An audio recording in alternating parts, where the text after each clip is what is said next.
કરોડો રૂપિયાના ખર્ચે નર્મદા નદી પર અસામાસર બ્રિજ તો બની ગયો, પણ તેને જોડતો રસ્તો બનાવવાનું ભૂલ્યા છે. ભરૂચ જિલ્લાના ઝઘડિયા તાલુકાના વડિયા મંદિરથી માલસર બ્રિજને જોડતો માર્ગ અત્યંત બિસ્માર બન્યો છે, જેના કારણે વાહન ચાલકોની હાલત કફોડી બની છે. આશરે રૂપિયા 233 કરોડના ખર્ચે નર્મદા નદી પર અસામાલસર બ્રિજનું નિર્માણ કરવામાં આવ્યું અને તેનું લોકાર્પણ વડાપ્રધાન નરેન્દ્ર મોદી દ્વારા બોડેલી ખાતેથી કરાયું હતું. બ્રિજને જનતા માટે ખુલ્લો મુકાયાને પણ ખાસા મહિનાઓ વીતી ગયા છતાં હજુ ઉમલ્લા તરફથી બ્રિજને જોડતા મુખ્ય માર્ગ પર જવાબદાર તંત્ર દ્વારા પૂરતું ધ્યાન આપવામાં આવ્યું નથી. નર્મદા જિલ્લા સ્ટેટ હાઈવે ડેપ્યુટી એક્ઝિક્યુટિવ એન્જિનિયરને ટેલિફોનિક વાત કરતા તેમણે જણાવ્યું, આ રસ્તો પંચાયત હસ્તક હતો અને હવે સ્ટેટ હાઈવેમાં તબદીલ કરવામાં આવ્યો છે, જેથી વહેલી તકે માર્ગનું કામ શરૂ કરવામાં આવશે તેમ જણાવ્યું હતું. હાલના સમયમાં આ માર્ગ અત્યંત બિસ્માર છે, જેથી વાહન ચાલકો પારાવાર મુશ્કેલીઓનો સામનો કરી રહ્યા છે. નર્મદા પર બ્રિજ બનાવી લોકોને મળેલા મહત્વની સુવિધા હાલ તો જાણે દુવિધા બની ગઈ હોય તેમ લાગી રહ્યું છે. વડિયા મંદિરથી બ્રિજને જોડતા માર્ગ ઉપર પડેલ ખાડાઓ અવરજવર કરતા વાહન ચાલકોની કમર તોડી રહ્યા છે અને મુશ્કેલીરૂપ બની રહ્યા છે. ઉપરાંત ખરાબ રસ્તાના કારણે નાના મોટા અકસ્માતો થવાની દહેશત પણ રહેલી છે. આ મહત્વના માર્ગનું તાકીદે સમારકામ કરવામાં આવે તેવી લોક માંગ ઉઠવા પામી છે.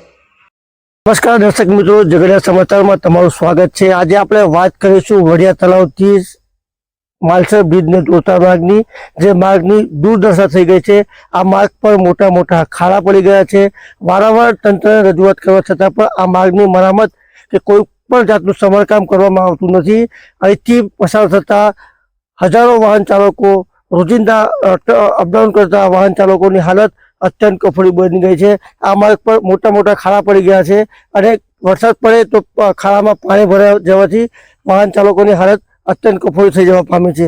આપણે આજે એ જ માર્ગ પર ઊભા છે, જે માર્ગની તમે દુર્દશા જોઈ શકો છો કે આ માર્ગ પર એટલા મોટા મોટા ખાડા પડેલા છે કે વાહન ચાલકોને પોતાનું વાહન ક્યાંથી પસાર કરવું તે પણ એક સવાલ ઊભા થઈ રહ્યા છે. વાહન ચાલકો અસમંજસમાં પડી જાય છે અને આ જ એ જ માર્ગ છે જે માલસર બ્રિજને જોડતો માર્ગ છે.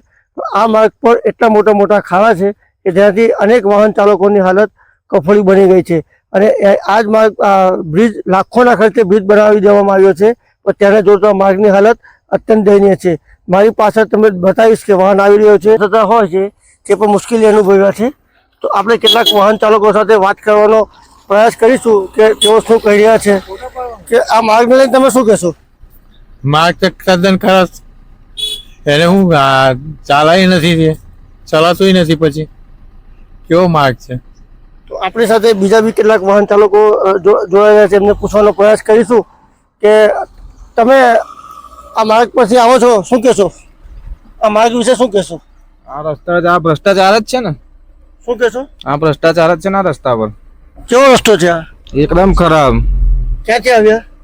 અમે આવીએ છીએ, આમ તો વડોદરાથી આવીએ છીએ, પણ અત્યારે અહીં વેલું ગામ નીકળ્યા હતા. અમે શું માંગ કરો સરકારને? સરકારને એ જ માંગ છે કે આ રસ્તો બનાવે, બ્રિજ બનાવે, પણ બ્રિજ નું કહો, આ રસ્તો જ જો.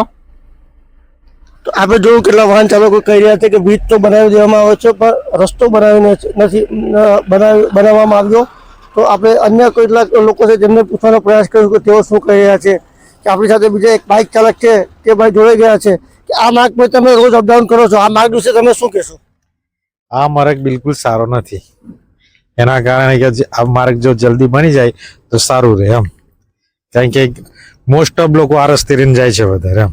જે બરોડા જાય છે, કરજણ જાય છે, પછી ડભોઈ જાય છે, મોસ્ટ ઓફ આ રસ્તે જાય છે. એટલે એના કારણે કહેવામાં કે જલ્દી બની જાય તો સારું એમ.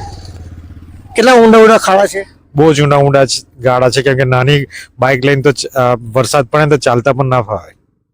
આપણે જોયું કે એક વાહન ચાલક છે તે કહી રહ્યા હતા કે વરસાદ પડે તો ચાલવામાં બી તકલીફ પડી છે. તો તંત્રને અમે અપીલ કરીએ છીએ કે અહેવાલ પછી થયા બાદ આ માર્ગનું મરામત કરવામાં આવે. જોવું રહ્યું કે તંત્ર આ અહેવાલ બાદ સવારે જાગી અને માર્ગનું સમારકામ કરે છે કે કેમ, તે તો આવનારો સમય બતાવશે. ઝઘડિયા સમાચાર, કાદર